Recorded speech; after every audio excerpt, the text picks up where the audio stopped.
Welcome back, Hoosier fans, to the IU Report here on the Central Indiana Sports Report. My name is Grant Shouse, joined by Mike Hutsell as well here tonight as we break down last Saturday's homecoming win over Michigan State, 38-13, and then we'll talk a little basketball here tonight as well as the basketball team took down Marian in a exhibition game last Friday. And going back to last week, and going back to last Saturday, Coach Sig said today in the press conference, he's got a point. You look at the stats, you go back and watch the game, that Indiana got off to a slow start defensively, but then pitched a shutout the rest of the game.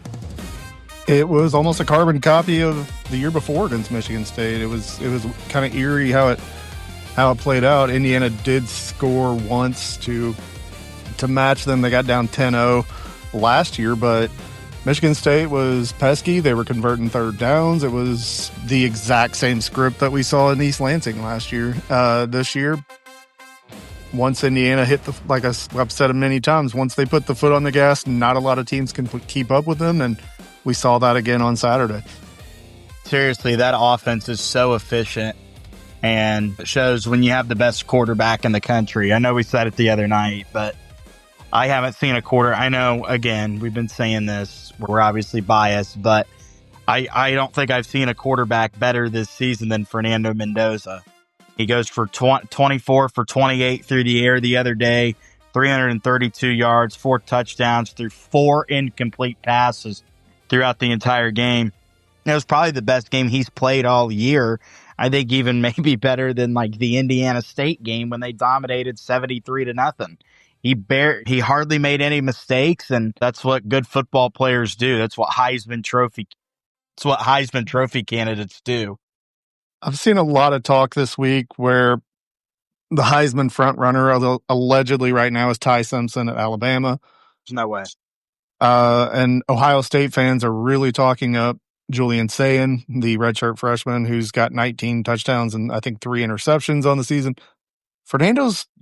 He's beating him in all those stats. He's got 20 touchdowns and I think only 2 interceptions. So yeah, I still think people are sleeping on this kid. And look at the numbers the receivers are putting up. Elijah Surratt has 9 touchdown catches in, what are we up to now? 6 games? 7 games? Omar Cooper has 7. You have 16 touchdowns between your top 2 receivers. That's pretty tough to top. He's feeding the right people, and then at the same time, he's also incorporating a Riley Nowakowski right when it seems like is the perfect time to use him. He's hitting EJ Williams, and EJ Williams is, I still think, one of the most talented guys on the team, and he's starting to come out of that, and you're starting to see it more and more. I still would love to have seen him be rewarded for that beautiful toe tap and the touchdown in the fourth quarter on Saturday. But like I said, the dumbest rule in college football. Huh? You cannot back in, apparently. It's the stupidest rule in college football, because if he was facing the stands the other direction, that's a touchdown. But because he was facing the other sideline, your heel has to. That makes absolutely zero sense to me. There's a lot of dumb rules in sports. That's got to be up there pretty highly on the dumb rules in sports list, because the direction you're facing can impact whether it's a catch or not. I'm not sure I've ever seen that be called in a college football game ever. And the rules I was watching on Peacock, the rules expert was right on top of it. He said, no, this isn't going to be a catch because watch where his heel comes down. And Jason Garrett asked, so if he's facing the other direction and he gets his toes down, that's a touchdown. He said, yeah. And they didn't really elaborate it on him from that, but I was like, that's the dumbest freaking thing I've ever heard. Yeah. But hey, they won 38-13. I'm not going to sit here and dwell too much on one catch in the fourth quarter. 25-point win. And Roman Hemby, I thought, who was excellent against Maryland, just phenomenal against Maryland, or not Maryland, against Oregon. Sorry, they play Maryland next week. Phenomenal against Oregon a week ago, 10 days ago. And he comes out there against Michigan State the other day, and I'll give their defense credit. They knew where he was. I think the big part of the game plan was knowing where he was. Don't let him explode. Don't let him have to pick up the chunk yardage there. I think they kind of thought that if we can take away their run game and take away Roman Hemby in the run game and force Fernando Mendoza to try and pass the ball, hopefully we can catch him on an inconsistent, maybe an off day, and we'll have a fighter's chance in this one. I think maybe that could have been part of the game plan, part of their thought process, but unfortunately, if you're Michigan State, you got Fernando Mendoza in his best performance of the season. If you're willing to load the box and give this Indiana passing offense free reign to do what it wants, maybe you do need to be a part of the coaching carousel, or your defensive coordinator perhaps needs to, because they have to have one of the 5 best passing offenses in college football at this point. Mm-hmm. They have an All-American wide receiver. They have an All-Big Ten caliber second receiver. They have E.J. Williams. The best duo in the country? Might be the best duo in the country. Ohio State's Carnell Tate and Jeremiah Smith. It's pretty freaking hard to argue that those two guys aren't the best, but the Big Ten's got the 4 best wide receivers in the country, but you could make that argument, or the 2 best wide receiver duos in the country at least. For sure. Looking at rushing stats from the other day, Indiana really didn't rush the ball all that great. 132 yards, maybe around their average, maybe a little just below their average, 132 yards. Kaylon Black actually led them in rushing with 64 yards on the ground. Kobe Martin picked up 40, Fernando Mendoza 18, and Roman Hemby only with 18 yards as well. But when you kind of subtract all that and the net yards there, Roman Hemby actually only rushed for 11 yards. Not a horrible day on the ground for Indiana, but we talked about in the reaction the other night, the defense from that Indiana team, from this Indiana team to open up the game. Mike, did you see anything that concerned you at the start of the game from IU's defense before they kind of settled down? Other than they have struggled this year with quarterbacks who can move. And we talked about that a little bit in the post game. The Old Dominion quarterback, the Kennesaw quarterback who was moving around and beating them downfield. Even Gronowski, to some extent, in the Iowa game, they had some hard times getting him off the field. It seems like if a quarterback is able to move around and elude that rush even a little bit, they're getting guys open with a little bit of time that the quarterback's buying. It's a nitpick because they played so well defensively, and we'll talk about it a little bit later. Some really, really bad news for the defense came down today, and they're really going to have to adjust to losing Kellen Wyatt. But Aiden Childs they were using some misdirection. He was eluding the rush just enough to beat them. On first down a couple of times, they had them behind the sticks, especially on the first series. Mm-hmm. I think it was 2nd and 13. It was 3rd and 13. 3rd and 13, yeah. So they were getting some penetration and putting them in bad situations. Michigan State was just making plays. Sometimes you have to tip your hat to the other team and say, nice job, guys. And Aiden, who was supposed to be injured, they said by the 3rd series they weren't sure he was going to play anymore, but he stayed out there. He had a huge run in the 4th quarter, which, again, mobile quarterbacks doing things to IU is something that is a little concerning, especially with Nico, and I'm going to let you say his last name, coming up this weekend. Well, we'll get to UCLA a little bit here in a second, but I wanted to go over some of the team stats, the comparison breakdown here. We do it every week. We do it before for both teams and then after for both teams. And I'll start working on Indiana and UCLA on probably work on it tomorrow. Indiana, of course, wins the ball game 38-13 over Michigan State, a 25-point win for Indiana. Indiana, 24 total first downs to Michigan State's 19. These stats actually were not insanely far apart.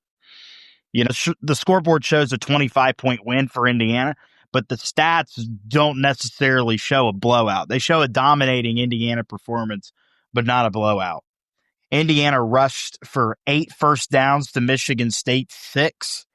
The Hoosiers also passed for 15 first downs for Michigan State's 13. Indiana rushed the ball, like we said, for 132 yards. Michigan State only rushed for 74 yards. Indiana averaged 4.7 yards per carry. Michigan State averaged 3 yards per carry. Indiana had one rushing touchdown, Michigan State with none. Again, Indiana passed the ball for 332 yards. Michigan State passed it for 293 yards. Fernando Mendoza was the only quarterback to play in the game for Indiana on Saturday, so we did not get to see Alberto Mendoza, his brother, like we may have thought we would. Indiana goes for 24 of 28 passing through the air. Michigan State, 30 for 38, and both teams did not throw an interception. Indiana completed each pass for just, if you round up, 12 yards per completion. Michigan State, if you round up, picked up about 10 yards per completion. Indiana threw 4 passing touchdowns. Michigan State only scored 1 passing touchdowns. Their only touchdown of the ball game. Indiana, 464 yards of total offense. Michigan State, 367 total yards of offense. But Michigan State, this is the first category and one of the only categories they actually led Indiana in, is that they actually had more offensive plays. Michigan State, 62 offensive plays. Indiana with 56 offensive plays. Indiana averaged just about 8 yards gained per play. Michigan State, 5.9. Indiana, how about this one? This is the stat for you right here. Indiana did not punt the ball one time, which shows a testament to how good that offense is. Michigan State had 2 punts that went for 90 yards. And in the time of possession, here's the thing. Here's where people are going to get it kind of twisted, that Michigan State controlled the first half here. Michigan State had the ball for 31 minutes and 14 total seconds in the entire game. Indiana actually had the ball for only 28 minutes and 46 seconds. And at half, I think Michigan State had the ball for about 19 and a half to 20 minutes, while Indiana only had the ball for about 9 to 9.5 minutes in the first half. And Indiana was still up 21-10 at the half. So what does that say? Indiana didn't need all that time to go down the field and score touchdowns. The Hoosiers were 5 for 8 on third down conversions. Michigan State was 5 for 14. Michigan State was 3 for 4 on fourth down conversions. Indiana was 1 for 2. Defensively, Indiana 34 solo tackles. Both teams with 32 assisted tackles. Indiana 66 total tackles to Michigan State's 61. Indiana with 4 sacks that went for 32 yards lost on the play. Michigan State did not sack Indiana one time, which is a great sign. And Indiana right here, 9 tackles for loss that went for 43 yards. Michigan State, 3 tackles for loss that only went for 10 yards. And all of this happened in front of 55,165 people at the Rock this past Saturday as Indiana improves to 7-0. I'll go back to your time of possession stat. I think John Gruden was pretty adamant about he didn't care about time of possession. He cared about what you did when you had possession. Indiana wasn't turning the ball over. They were just scoring really, really quick. I'm going to throw out a stat from another game, and it's one that I shared with you on Saturday night. In Lexington, on Saturday night, Kentucky against Texas, the team that lost the game had the ball for 40 minutes to Texas's 20, had 26 first downs to Texas's 8, had 395 total yards to Texas's 179. Just because you got the ball doesn't mean you're doing anything with it. It's what you're doing when you have the ball in your possession. And Indiana, Mike Kadick said it on X, they're not going to stop us. Our defense just has to get its shit together, and it did. And Michigan State never stopped them. The only time Indiana didn't score was the aforementioned E.J. Williams play where he was just facing the wrong direction. Spot on right there. You couldn't have asked for really a better performance from the offense. That wasn't really the concern. I think the concern is the defense. Defense can win you games here. It's going to win you games, especially coming down the stretch of the year. And kind of now, I know we kind of want to save this for the UCLA preview, and I know we'll probably mention this. We'll probably say this exact statement again. But if I would have told you and Greg a month ago, Mike, that Indiana's toughest game in the last half of the season would be against UCLA. We would have all like joked and laughed, oh, something crazy must have happened. Well, something crazy has happened. And if you Something haven't crazy has seen definitely happened. Yeah, if you haven't seen it, UCLA has now become the darling of college football over the past 3 weeks. And since firing their coach and their offensive coordinator, used to be Indiana's offensive coordinator last year, and Tino QB coach. Sunseri, and QB coach. He was the co-offensive coordinator and OC, QB yeah. coach. Since firing Tino Sunseri and their former coach Deshaun Foster, UCLA is 3-1 and really should be 4-0 because they should have beat Northwestern. But as Kurt Cignetti said, you got a 3-0 football team coming in here on Saturday. That's the approach you got to take. They're 3-0 since retooling their staff, and you don't really want to touch on it until the preview here, but Indiana's got to be ready to go on Saturday and has to come out swinging. A fun stat I saw today about UCLA right now is they have more wins against a team that was ranked when the game started than Tennessee and Missouri have combined. Rank UCLA, you cowards. I mean, let's stuff them into the back end of the top 25 along with Illinois. They did lose to Nevada and New Mexico, to be fair. Different team, different atmosphere, different scenario, Greg. You do have to take some things into consideration. I'm not going to sit here and argue that Penn State needs to still be ranked. They obviously don't. But I feel a lot worse about playing UCLA right now than I do against, oddly enough, Penn State, Michigan State, Maryland, Rutgers, Northwestern, all these Big Ten teams. Right at the beginning of the year, I was like, yeah, UCLA, that's going to be a freaking laugher. This is actually the most dangerous game on the schedule we have for the rest of the year, perhaps. And who would have ever thought we'd have that conversation? And the thing is here is, according to UCLA's interim head coach, Tim Skipper, is that if you watch the end of the UCLA-Maryland game, Nico Iamaleava, I'll say that again. Try saying that 5 times fast. Nico Iamaleava. I ain't trying to say it once, Grant. Yeah. Iamaleava. As Tennessee fans, Nico, I'm going to leave you, is how Tennessee fans say it.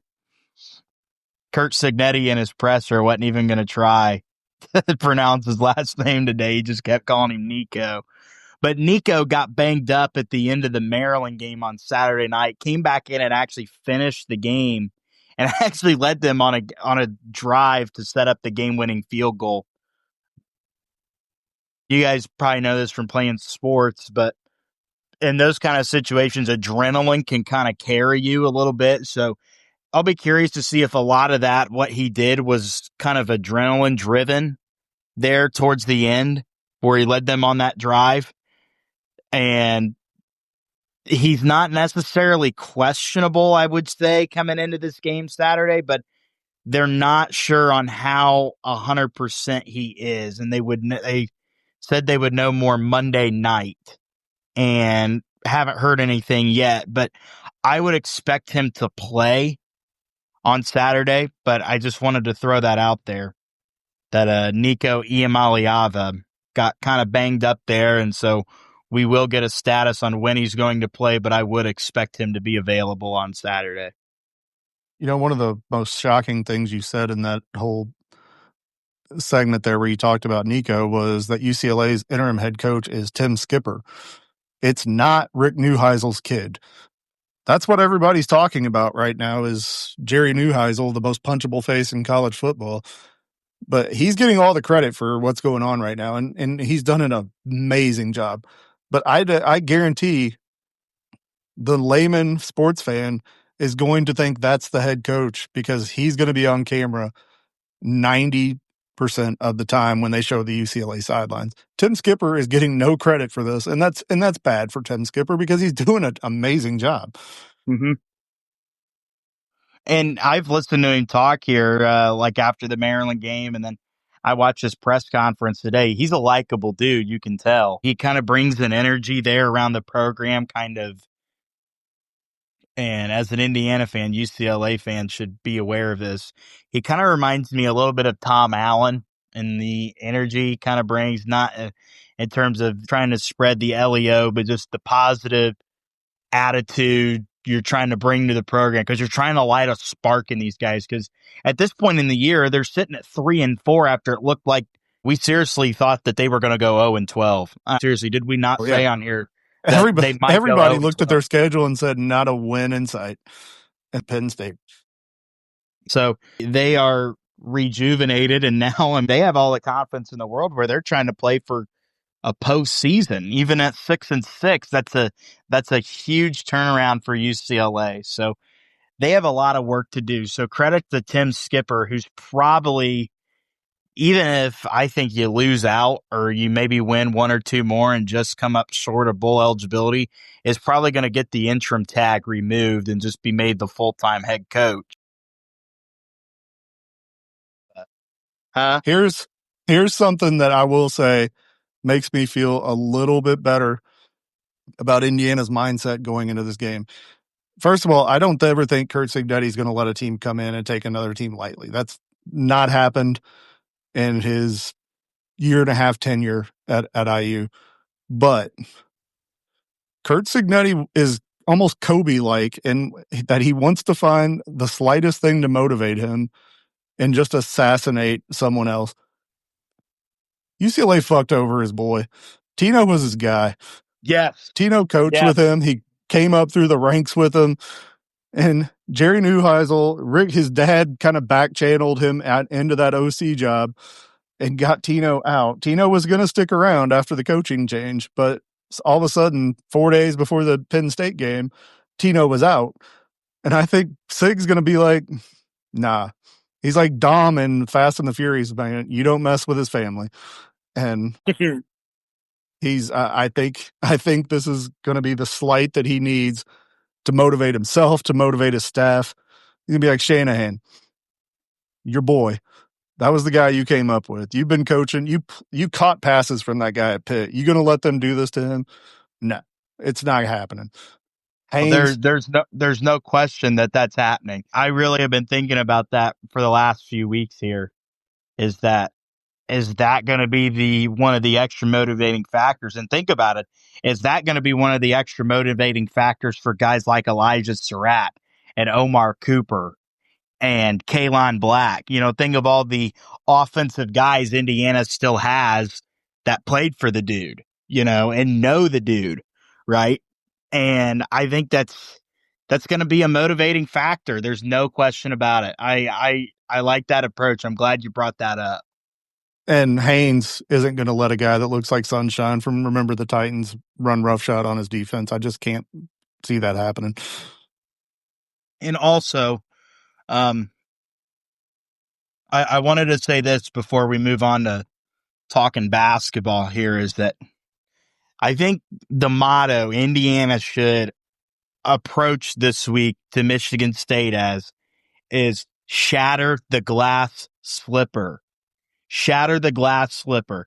UCLA is the Cinderella story of college football right now. Everybody's talking about him. Everybody's talking about Jerry Neuheisel and the interim head coach. Now that people are like, oh, well, that Jerry Neuheisel's not the interim head coach, it's Tim Skipper. So now you see all like the college football social media accounts like posting about what Tim Skipper's done, because they're like, we should probably cover our tracks here. It's not a good look. It's not. They've kind of forgotten this poor guy. And I still think you're kidding yourself if you don't think Daddy's going to try to do his best to railroad Jerry into that top spot when the time comes. I guess we'll have to see, but I think Indiana is going to try to come out on Saturday, Mike, and absolutely leave no doubt in this game. Leave absolute zero doubt. And I think they're going to come out and do their best to try and pound this UCLA team. Well, Vegas isn't buying the hype. It's a 24.5 point spread to open. And I don't know if it's had any movement since, but they're clearly thinking, okay, it's been a fun story, but talent's going to beat hard work, as Shane Gillis says in his most recent comedy set that he went. He said his dad always told him hard work's going to beat talent. Until we went on the field, every freaking time talent beat the shit out of hard work. So I think Indiana's coaching talent, their scheme talent, and their on-field talent is going to be a little much for UCLA in this scenario. They haven't quit quite like a certain team in Pennsylvania quit on James Franklin. Well, talking about basketball here, kind of transitioning over into hoop.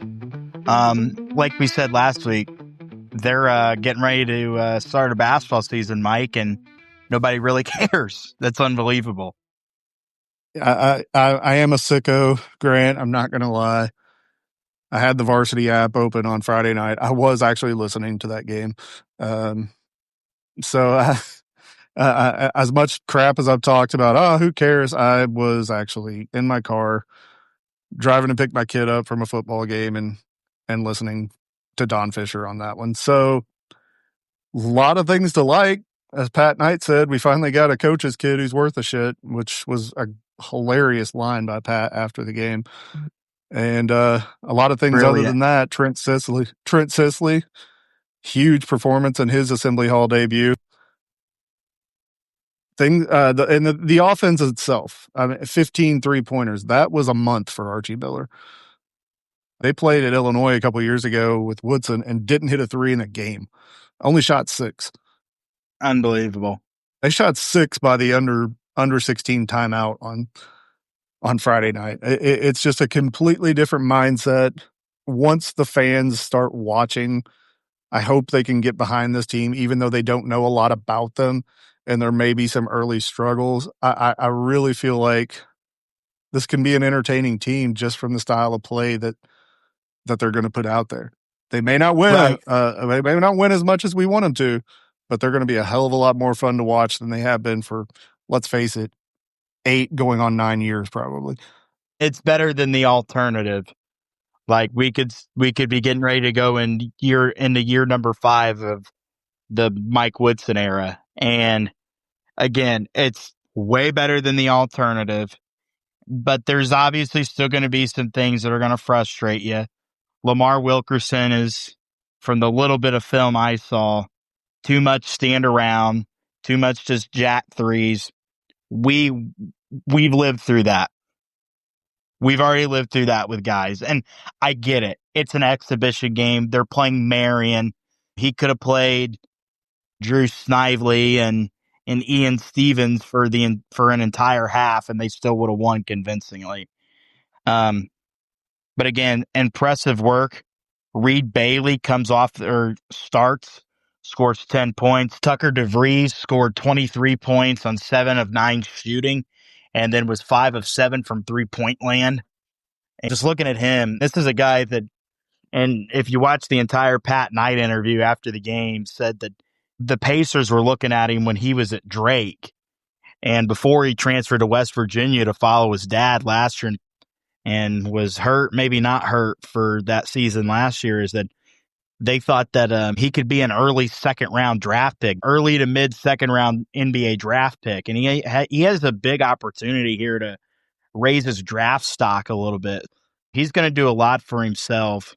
And then you have the Troy transfer, Tayton Connerway, who was the 2025 Sun Belt Player of the Year, scored 10 points. The one guy I was impressed with on the stat sheet, at least, was Sam Alexis, who comes over from Florida, the Florida transfer.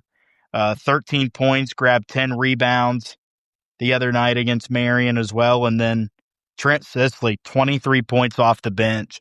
The kid's going to be a star one day. And because he's an Indiana kid, he fits the Indiana mold, and he's playing at Indiana, he's going to be everybody's favorite player, and he's going to get the ovation when he checks in every night. He's the new Leal and Galloway. He's the guy that everybody's going to get behind because of where he comes from, where he grew up. He dreamt of playing for Indiana. He came to Indiana through all the good times and the bad. Woodson, he committed to Woodson. He stuck it out and played for DeVries. And I'm telling you, I had no idea this kid was as good as he was. I thought he was a good high school player at Indiana. Then he went down to Montverde. And honestly, from a lot of the reports I read, Montverde is a factory. We all know that. We've gotten players from there before. He was one of the best players at Montverde last year. And he comes in this year and he looks like he's got all the makings. I don't think he'll start initially. I think DeVries has in his head who he wants to start the season, but he's going to be a hard guy to keep off the court more and more as you get further into the season. Real quick, if you don't mind, I want to talk about Tucker just a bit. Yeah. You talked about him playing at West Virginia and then sitting out the rest of the year after a shoulder injury. Some people try to say no, he was never hurt. DeVries was on his way out and didn't want to burn a red shirt. Whatever. You can hatch that conspiracy theory if you want, but I think with him sitting out last year, people forget how good he actually was. At Drake, he was the best player in that conference. He went to West Virginia last year. They go to Atlantis the same time Indiana was there. They beat Gonzaga, and he was the best player on the floor for West Virginia that day. They go to overtime against Louisville in the semifinal.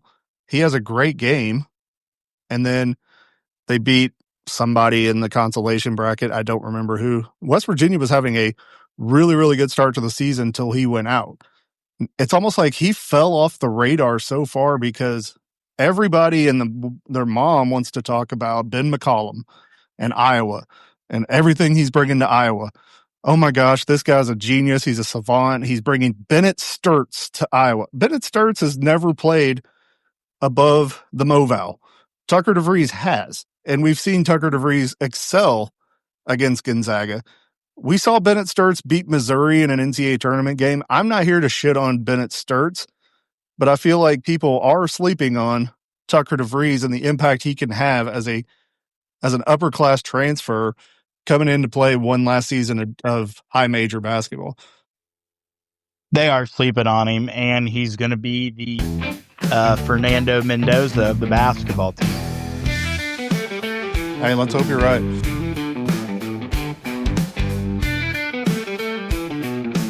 Going back to what you were saying about they hit 15 threes in the game the other night against Marian. More than the program hit in any game under Archie Miller or Mike Woodson. Mike Woodson would have had a heart attack if his team, shot more than like 10 threes in a game or made more than 10 threes in a game. It was all about paint touches, getting the ball in the paint, going to work underneath. Let's try and get something going to the basket. The one thing that concerns me about the three-point shooting is you don't want to be a team that lives and dies by it. You don't want to be a team that if you don't come out like against Incarnate Word and you're not hitting shots, that you're going to be in a dogfight in the second half with coming down the under 12 timeout. You're sitting there like, Jesus Christ, I don't know if we can pull away from this. I think it's going to be a tight game coming down the stretch. Or if you're on and you're hitting threes against Louisville or Kentucky or Marquette, then you're like, okay, this is a good team. What I'm saying is you don't want to live and die by the three. No basketball team ever does. But that is just one of my early fears and concerns with Indiana at this point. Maybe I'm just overreacting after they had a really good three-point shooting night against Marian. Maybe it'll be like this every game, but at some point, water finds its level. I did have a friend who went to the game Friday, and his buddy's son is a player at Marian, so they went to watch him play. He's a Providence kid. And my friend told me, he said, if you went in the gym during an IU practice, you might be the second tallest guy there. And that's a little concerning going into a Big Ten season because Indiana's big man is Reed Bailey.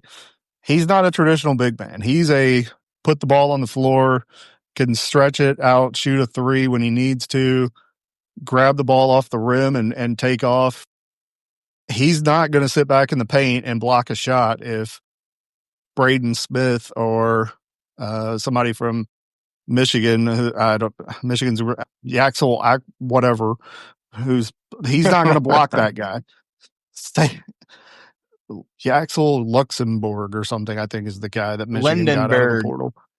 Lindenberg. There you go. Sam Alexis is supposed to be the role of the athlete inside. He's the shot blocker. He's the guy who can protect the rim, but he's also only 6'8". He's not going to tower over guys. You know, whatever Purdue, is it Daniel Jacobson is there still? Yeah. Who's like 7'14" or wherever factory in West Lafayette Matt Painter produces these weirdos out of. I go back to the game at Assembly Hall where Isaac Haas looked like he went over Juwan Morgan's back for a tip-in late in a game against. He didn't. Isaac Haas was 7'6". Juwan Morgan was 6'7" playing center. That's the type of thing that I fear.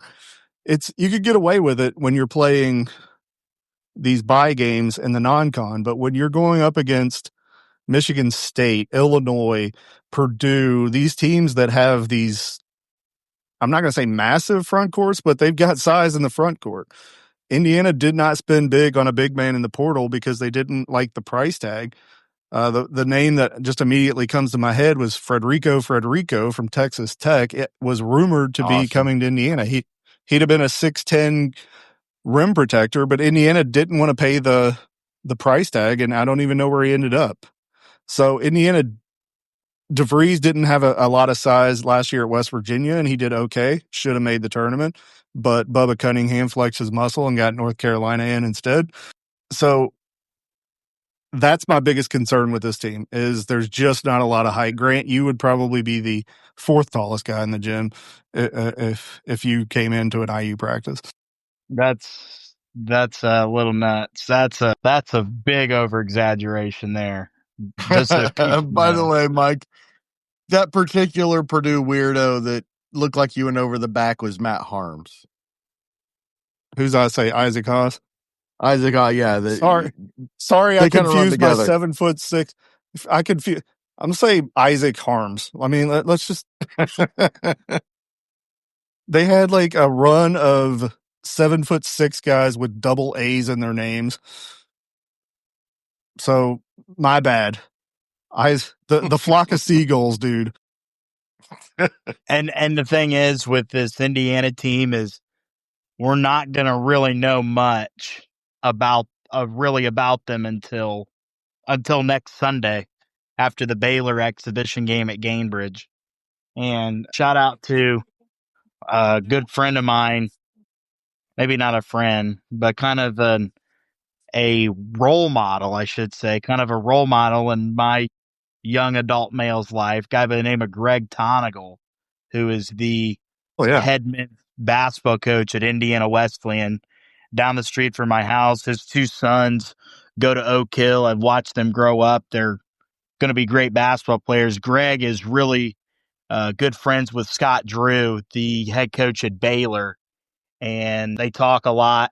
I've actually met Scott Drew and talked to him about Greg Tonigal is speaking to that Baylor team and giving them a devotional before the game. So just thought I'd throw that out there for you. But we're going to learn a lot more next Sunday about this team. Unfortunately, you're going to have to watch it on Big Ten Plus, which sucks. I'm not dropping the money to go watch a meaningless exhibition game, but hey, good time to be a Hoosier, man. I thought about driving up, but I'm already committed to Chicago for Marquette. I'm already committed to Louisville in Indianapolis. I'll probably end up at K-State on Thanksgiving week, so I probably should just not spend the money to go watch an exhibition game. Right, and I'm committed to, I guess not fully, but about 80% committed to the Incarnate Word game on a Sunday. And maybe, but not likely, the Louisville game. We will do some kind of reaction to that either after the game. Probably not since it's on Big Ten Plus, but we will talk about that on the IU report next week, and we will have our official IU season preview coming up. Thanks, guys. That was fun. Thanks, Greg. Thanks for listening. Please join us on Friday as we preview the IU UCLA game.